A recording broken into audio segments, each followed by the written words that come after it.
The latest film from the director of Top Gun Maverick, F1, stars Brad Pitt, and it drops in theaters this week. So let's talk about it.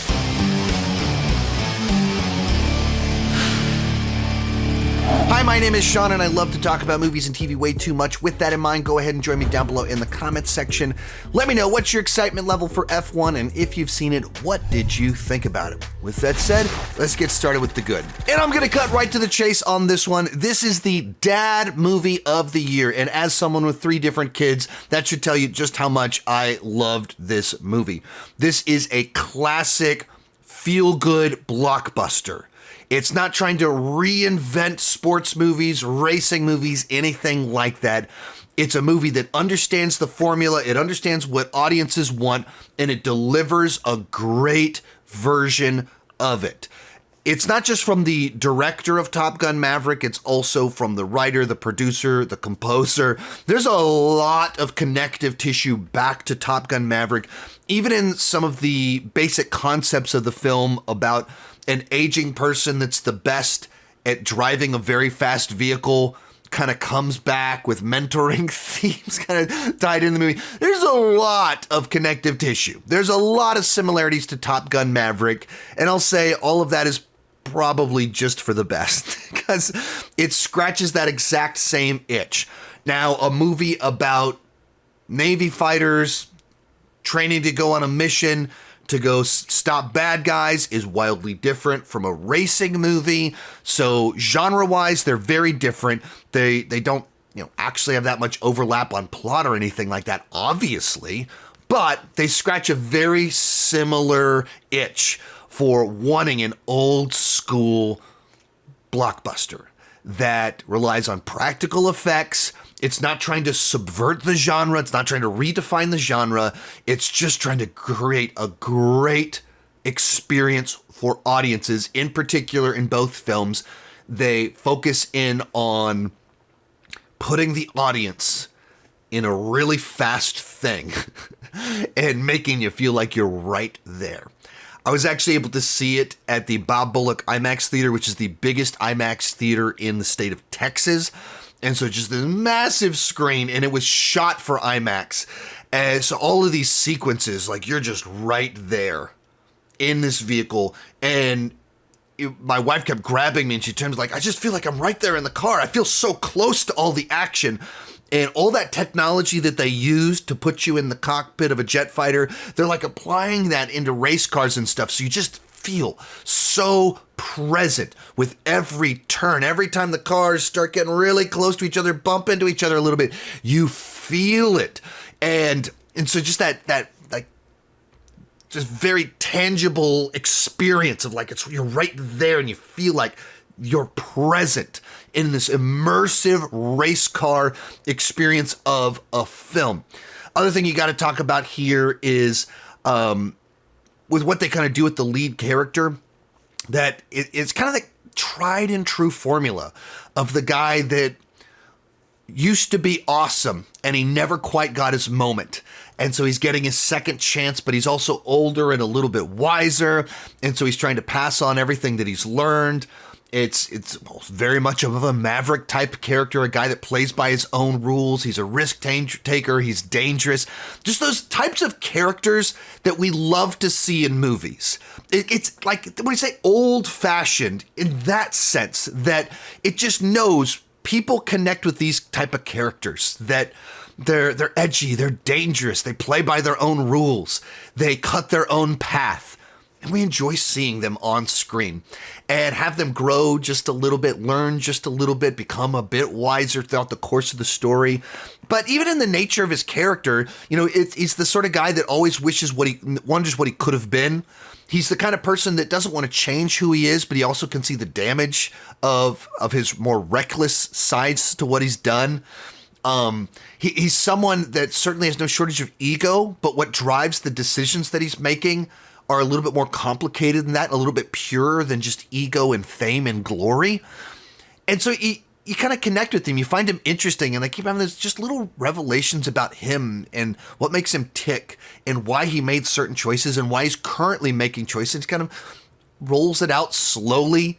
There's a bit of a romance in there of just two people that you can see why they'd be into each other, and you can see why she'd be a little bit hesitant towards, would be very much obviously drawn towards Brad Pitt, but also would be like, should I do this with this particular guy? And so just the right amount of back and forth tension in there without overdoing it, without pretending as if it's something more than it is, but also delivering that experience that you liked, a little bit of a romance in a movie like this, which once again is such a classic blockbuster kind of thing to do. That used to be something that was in all of these big blockbusters, that you'd have a little romance, a little action, a little tragedy, a little bit of character arc, and, because it became a cliche, we stopped doing some of that stuff. And the romance, do we have to do that? And this is a movie that just leans in and embraces tried and true crowd-pleasing elements and kind of throws all of them in there. Right along those same lines with Brad Pitt is that we have our kind of other lead in the story, the up-and-comer. And I'm not as familiar with the actor. I've seen him in a few things, but don't know him nearly as well. And that's a message letting me know that I'm going to be on the news in 10 minutes, so I probably should start talking quickly. But he perfectly plays the young, cocky guy, the guy that could turn into Brad Pitt. But also he's trying to make his mark in the modern era that is so image-driven. And you've got the old school guy that doesn't understand any social media, just understands like being wild, crazy, and trying to win and has some wisdom. And then you got the new guy that understands all the social media and wants to, he's just irritated by the old guy, but maybe is also intimidated by. Just there's such a fun rivalry between the two of them, where you kind of see the similarities, you see the differences. They each of them do things where you're like, oh, come on, did you have to do that? Or there's a lot of ones with Brad Pitt where you're trying to figure out, what exactly is he doing? How much is he screwing with the other guy? How much is he trying to help him? It's just the right back and forth tension, just all the right amount of all of it. Also, early on in the movie, the score kicks in, and I'd forgotten who scored the movie. I was like, oh man, this is a cool score. I wonder who did this. It's Hans Zimmer, and just another just great score from Hans Zimmer that kind of has a unique flavor to it. And so that's where I heard it, and I thought it was maybe some new composer, someone different. And then it was, nope, it's Hans Zimmer doing his thing, continuing to deliver different flavors for his scores. And it feels like an old school throwback score. One more thing that kind of has that flavor of man, they don't make movies like this anymore. And then sometimes they do. And even it comes down to a great Hans Zimmer score. So just pretty much everything about this movie put a big grin on my face. Also, there's just some really fun stuff in here about the way that Brad Pitt's character just is experienced and knows the rules. And so they really make him this punk rock racer that's just screwing around with the system. And he's such an outsider, but that's what the audience, as well as the audience in the movie itself, love about him, is that it's he's unpredictable and crazy. And so the movie's able to take exposition and rules about racing and make it interesting. That's where the movie kind of can even be creative of it takes the rules of a sport and as a guy screw with them and makes that the mechanism by which he's setting things up for success for his team. I love that stuff about the movie. And then just as you're watching through the movie, as much as it leans into classic tried and true formulas, it also gets you on the edge of your seat because there are accidents, there are setbacks, there are injuries, there are people that are sidelined, there are stakes, consequences at play. There's betrayals, multiple betrayals that kind of take place. There's ways in which people hurt their own team for their personal gain. There's people that present themselves as being supportive, but secretly aren't. And so you have all those classic elements that kind of have the twists, turns, reveals all throughout your story that create that edge of your seat at the end of the movie. That when you get into the last few races, who wins means something different for each character. And the choices that they make, of course you get the glory of winning, but also there's all these elements about learning to work together. There's the stakes for Javier Bardem and what's going on with him. There's the meaning for what it means for your career after this season. It just sets up all of these different things where when you're in the final couple races where our characters are making choices, other people are making choices, you're kind of okay, what will play out and what will that mean for everything else that could happen here? Just everything that you want from this type of movie. of just like I said, just classic old school, like, yeah, a dad movie. That's why we call them that, because they're the movies that people my age grew up watching back in the day, and now we just love these kind of films when we finally get a new one. And so I had a smile on my face from start to finish. There's only one thing that tarnished my experience with this movie. They did 2 different Austin press screenings for it. I signed up for the Monday press screening. Both of them were at Bob Bullock IMAX. Great experience. Last night at the Wednesday night press screening, Brad Pitt showed up. If I'd signed up for the second one that was on Wednesday, Brad Pitt would have showed up at my screening, which would have been awesome. And but I missed out on that one. And messaged the PR people. Why didn't you tell me? Why didn't you give me a heads up that I should have gone to the Wednesday one? But it is what it is. I still got a great movie out of it. Couple other things to talk about. Let's move on to the bad. Honestly, there wasn't really anything in the movie that bothered me.